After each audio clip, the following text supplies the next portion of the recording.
Selamat siang pemirsa, Anda sedang menyaksikan berita sore di Bengkulu Menyapa hari ini. Bersama saya, Muhammad Bahtiar. Sejumlah berita terkini telah kami rangkum untuk Anda dan inilah berita terkini hari ini. Lonjakan kasus HIV di Kota Bengkulu meningkat, upaya pencegahan diperketat. Kegiatan kampus mengajar mendorong pembelajaran kreatif di SMP Negeri 18 Kota Bengkulu. Antusiasme masyarakat jelang Pilkada 2024 meningkat di berbagai daerah. Beberapa UMKM di Kota Bengkulu bertahan di tengah tantangan lokasi sepi dan upaya yang dilakukan pedagang. Pemirsa, dalam beberapa bulan terakhir, kita telah menyaksikan peningkatan kasus HIV yang terjadi di Provinsi Bengkulu. Fenomena ini memicu kekhawatiran di kalangan masyarakat dan pihak kesehatan. Dan upaya pencegahan apa yang harus dilakukan oleh tenaga kesehatan dan duta HIV/AIDS dalam menanggapi peningkatan kasus HIV ini? Saat ini kita sudah terhubung dengan reporter kami, Sukma Nazifah, yang akan melaporkan langsung di lokasi. Terima kasih Bahtiar, saya telah berada di Kota Bengkulu. Di sini kasus HIV di Kota Bengkulu sangat meningkat tinggi. Di sini saya akan mewawancarai salah satu narasumber terkait dengan kasus HIV yang ada di Kota Bengkulu. Sebelumnya saya berbicara dengan Mbak siapa? Halo, saya Garin. Di sini saya dari jurusan promosi kesehatan, mahasiswa Poltekkes Menkes Bengkulu. Baik Mbak, di sini saya mau menanyakan perihal HIV yang ada di Kota Bengkulu. Yaitu pertanyaan pertama, bagaimana tingkat kesadaran masyarakat Kota Bengkulu terhadap kasus HIV/AIDS yang ada di Kota Bengkulu? Mungkin remaja di Bengkulu itu sedikit menyepelekan ya, karena sekarang remaja-remaja itu menganggap bahwa seks itu keren dan sudah legal di Indonesia, padahal kita tahu di Indonesia ini itu adalah kegiatan yang tidak baik dan merugikan kesehatan orang, kita diri sendiri dan orang terdekat lainnya. Yang pertanyaan kedua, bagaimana situasi terkait kasus HIV yang ada di Kota Bengkulu pada saat ini? Menurut data yang kami terima itu kasusnya itu cukup meningkat juga, karena anak remaja sekarang sudah pada tahu dunia malam, udah pada tahu living together kayak di kota-kota besar lainnya. Apa pesan-kesan Mbak untuk masyarakat Kota Bengkulu terhadap kasus HIV ini? Pesan-pesan untuk remaja-remaja di Bengkulu itu jagalah kesehatan diri kita sendiri, termasuk itu kan yang sangat kita jaga ya, demi kebaikan diri sendiri, kebaikan orang terdekat dan orang lain di luar sana. Baik, terima kasih Mbak, itu saja yang bisa kami tanyakan. Terima kasih sebelumnya. Iya. Saya bersama salah satu narasumber terkait dengan kasus HIV yang ada di Kota Bengkulu. Saya Sukma Nazifah, kembali ke studio. Terima kasih Sukma, langkah yang sangat penting dalam upaya menekan penyebaran HIV di Bengkulu. Semoga edukasi yang diberikan dapat memberikan dampak positif bagi masyarakat. Baik pemirsa, beralih dari berita kesehatan, kali ini datang dari dunia pendidikan. Kampus Merdeka tahun ini kembali melaksanakan program kampus mengajar. Dan saat ini sejumlah mahasiswa dari berbagai universitas yang ada di Bengkulu tengah melangsungkan kegiatan kampus mengajar di SMP Negeri 18 Kota Bengkulu. Saat ini reporter Fiteria akan mengajak kita berbincang langsung dengan Ketua Kampus Mengajar Provinsi Bengkulu. Terima kasih Bahtiar. Saat ini saya berada di Kampus Mengajar yang baru saja meluncurkan program inovatif untuk mendukung mahasiswa dalam menghadapi tantangan global. Program ini mencakup pelatihan keterampilan dan peningkatan fasilitas.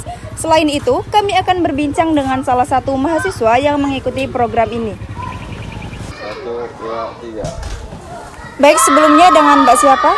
Fani. Baik, Mbak izin bertanya terkait tentang kampus mengajar. Untuk kampus mengajar ini apa motivasi Mbak awalnya mengikuti kampus mengajar? Yang pertama kan saya jurusan pendidikan ya, apalagi saya pendidikan matematika. Jadi melalui program ini saya berharap bisa melatih kemampuan mengajar saya di sekolah. Kemudian Mbak, apa saja pengalaman yang Mbak dapatin selama mengikuti kampus mengajar ini Mbak? Kalau pengalaman banyak, terutama itu saat terjun langsung ke lapangan mengajar. Jadi kita lebih bisa tahu gimana karakter siswa, terus apa aja sih motivasi mereka untuk belajar, gitu-gitu sih Mbak. Dan Mbak, tantangannya Mbak, ada nggak sih tantangan tersendiri waktu Mbak mengikuti kampus mengajar ini, dan bagaimana cara Mbak mengatasi tantangan tersebut? Yang pertama itu karena lawannya itu kan banyak, yang daftar itu banyak. Jadi kita perlu belajar gitu waktu tesnya, jadi bisa terpilih. Yang terakhir nih Mbak, bagaimana sih Mbak dampak kedepannya untuk karir Mbak kalau mengikuti kampus mengajar ini atau untuk masa depan juga? Pastinya program ini sangat melatih soft skill. Entah itu dalam kepemimpinan, kemudian bekerja sama dengan tim, seperti itu Mbak. Mungkin itu saja Mbak yang saya tanyain. Terima kasih Mbak sebelumnya. Itulah tadi hasil wawancara dengan salah satu narasumber. Saya Anissa Fiteria, kembali ke studio.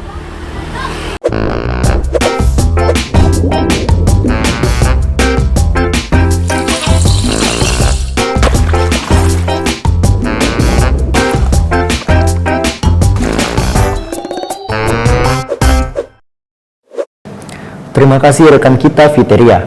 Kami berharap program ini dapat memberikan dampak positif bagi mahasiswa dan pendidikan di Indonesia. Pemirsa, selain dari dunia pendidikan, tidak lama lagi Indonesia akan melaksanakan Pilkada Serentak 2024. Antusiasme masyarakat semakin meningkat. Warga di berbagai daerah, terkhususnya di Kota Bengkulu, menunjukkan semangat tinggi dalam menyambut pesta demokrasi ini. Dalam laporan kami kali ini, kita akan melihat bagaimana masyarakat berpartisipasi aktif dalam proses pemilihan, serta harapan mereka terhadap calon pemimpin yang akan membawa perubahan. Mari kita saksikan bersama. Saat ini reporter kami, Anissa, di lapangan akan mengajak kita berbincang langsung dengan masyarakat, terkhususnya di Kota Bengkulu. Terima kasih Baktiar. Pada saat ini saya sedang melaporkan langsung dari lapangan, yaitu di Jalan Ratu Agung. Pada saat ini saya ingin melaporkan mengenai bagaimana antusias masyarakat menjelang Pilkada 2024. Baik pemirsa, sekarang saya sedang bersama salah satu narasumber yang akan saya wawancarakan. Permisi Pak, dengan siapa Pak? Pak Sudirman Kasim. Oke, Pak, sekarang saya ingin menanyakan mengenai antusias Bapak mengenai menambut Pilkada nih Pak. Kalau kita yang sudah berumur ini, antusias bukan main, karena sudah berapa kali kita kan. Ya mungkin yang sekali ini yang memang kita seluruh Indonesia. Apa kita lihat memang berhasil atau tidak. Nah, cuman masyarakat ini yang antusias yang bagaimana, tapi semuanya antusias. Cuma saya katakan tadi, antusias itu dua alternatif. Ada pilihan memang hati nurani, ada uangnya piro. Nah, apakah yang berhasil nanti pakai uang atau yang berhasil dengan program, kita lihat hasil-hasilnya nanti. Kita tahu semua siapa yang pakai uang, siapa yang pakai tidak. Tidak bisa dipungkiri, bos kita aja tangkok kena pakai uang itu masalahnya. Nah, itu masalahnya, itu kan ini itu kira-kira beda. Kriteria utama Bapak dalam menilai para calon nih Pak? Ini yang pertama jejam rekam jejak. Jadi kita lihat ke wakil-wakil kita atau calon-calon itu bagaimana rekam jejaknya selama ini, ya, dan juga programnya. Yang kita lihat waktu debat, yang debat mencaci orang aja kan nggak masuk akal kita. Yang kita ya intelektual itu mahasiswa dengar hanya mencaci maki aja, kok ya gitu. Seharusnya kan gagasan yang harus dikatakan. Tapi kenyataannya tidak, itu masalah. Ya, tapi itulah sifatnya manusia masing-masing. Mana yangnya silakan kita pilih.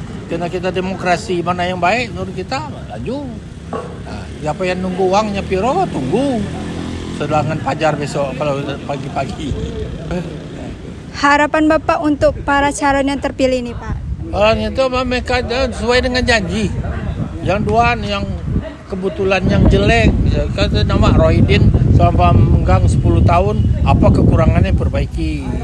Wakar Helmi megang wali kota selama 10 tahun, kalau yang kurang dikurangi, dibaguskan, kalau yang bagus ditambah. Bagaimana itu? Sehingga bahwa rakyat Bengkulu ini betul-betul memilih itu ada hasilnya. Tidak sekedar apa dia pilihan Ipuria aja, tapi ada hasil dari itu. Baik Pak, terima kasih Pak atas jawabannya Pak. Sama-sama, terima kasih. Itulah laporan yang dapat saya sampaikan. Saya Anissa Kusotima, kembali ke studio. Terima kasih Anissa. Kami berharap partisipasi masyarakat dapat meningkatkan kualitas pilkada kali ini. Di tengah masyarakat yang sedang sibuk menyambut pesta politik, terdapat tantangan ekonomi yang semakin berat. Sejumlah usaha mikro kecil dan menengah atau UMKM menunjukkan ketahanan yang luar biasa. Dan upaya apa yang dilakukan para pelaku UMKM untuk tetap bertahan meskipun berjualan di lokasi yang sepi. Dan untuk menutup laporan, kita kembali lagi ke Fiteria. Fiteria, apakah ada pembaruan tambahan dari lokasi? Baik, terima kasih Bahtiar melaporkan langsung di lokasi. Saat ini saya sedang berada di Barendo. Pemirsa, beberapa pelaku UMKM di Barendo tetap beroperasi walau berada di daerah yang kurang ramai pengunjungnya. Dan kita akan melakukan wawancara langsung dengan pelaku UMKM dan pengunjung yang ada di Barendo. Kenalkan, nama saya Anissa Fiteria. Jadi Bu, di sini saya dari Universitas Bengkulu ya Bu. Saya ingin melakukan wawancara Bu. Kalau boleh tahu sendiri nama ibunya siapa ya Bu? Nama saya Yanita Hartati. Ibu kalau boleh tahu ibu usaha apa ya Bu? Kalau di sini saya usaha minum-minuman, makanan-makanan siap saji, kayak apa namanya tuh mie, indomie, Ya. terus ada nugget, ada minuman seperti gini.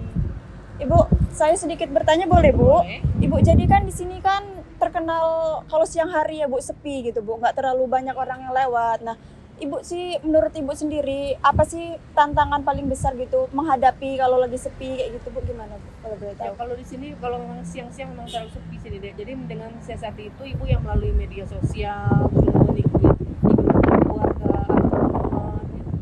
Jadi Bu, media sosial tuh memiliki peran penting ya Bu ya Sangat dalam penting. kerja. Oh. Jadi menurut Ibu sendiri berapa persen sih Bu kayak seberapa penting dari yang secara langsung Ibu berjualan dari media sosial tuh seberapa penting? Kalau untuk saat ini sih ibu bilang sih sangat-sangat penting ya Dek. Kalau dipresentasikan mungkin ya sekitar 90% lah. Karena melalui media sosial kita bisa menjual apa aja dan reaksi orang pun membeli sangat cepat. Jadi kalau nggak ada media sosial nih Bu, ini ya Bu, kalah saing gitu ya Bu Ya, dengan yang lainnya. ya. Oh ya. Baik Ibu, terima kasih. Itu aja sih Bu yang mau saya tanyain Bu. Usaha Ibu memulai maaf sebelumnya Bu, Ibu memulai usaha ini dari tahun berapa ya Bu kalau boleh tahu? Saya di sini kurang lebih sudah 3 tahun lebih. Nah, dan sebelum ini dibangun. Jadi Ibu udah berjualan ya Bu ya. Oh ya. Terima kasih ya Bu, itu saja sih Bu yang saya mau tanyakan Bu. Baik pemirsa, itu saja yang dapat saya laporkan dari lokasi. Kembali ke studio. Terima kasih Fiteria. Strategi yang luar biasa diharapkan UMKM ini dapat terus bertahan dan berkembang di tengah berbagai tantangan. Dan itu dia berita utama kita siang ini. Selamat siang dan sampai jumpa besok. Demikianlah berita terkini yang dapat kami sampaikan. Terima kasih telah menyaksikan Bengkulu Menyapa hari ini. Jangan lupa untuk tetap bersama kami dalam program-program menarik lainnya. Saya Muhammad Bahtiar dan segenap kru yang bertugas. Sampai jumpa dan selamat siang.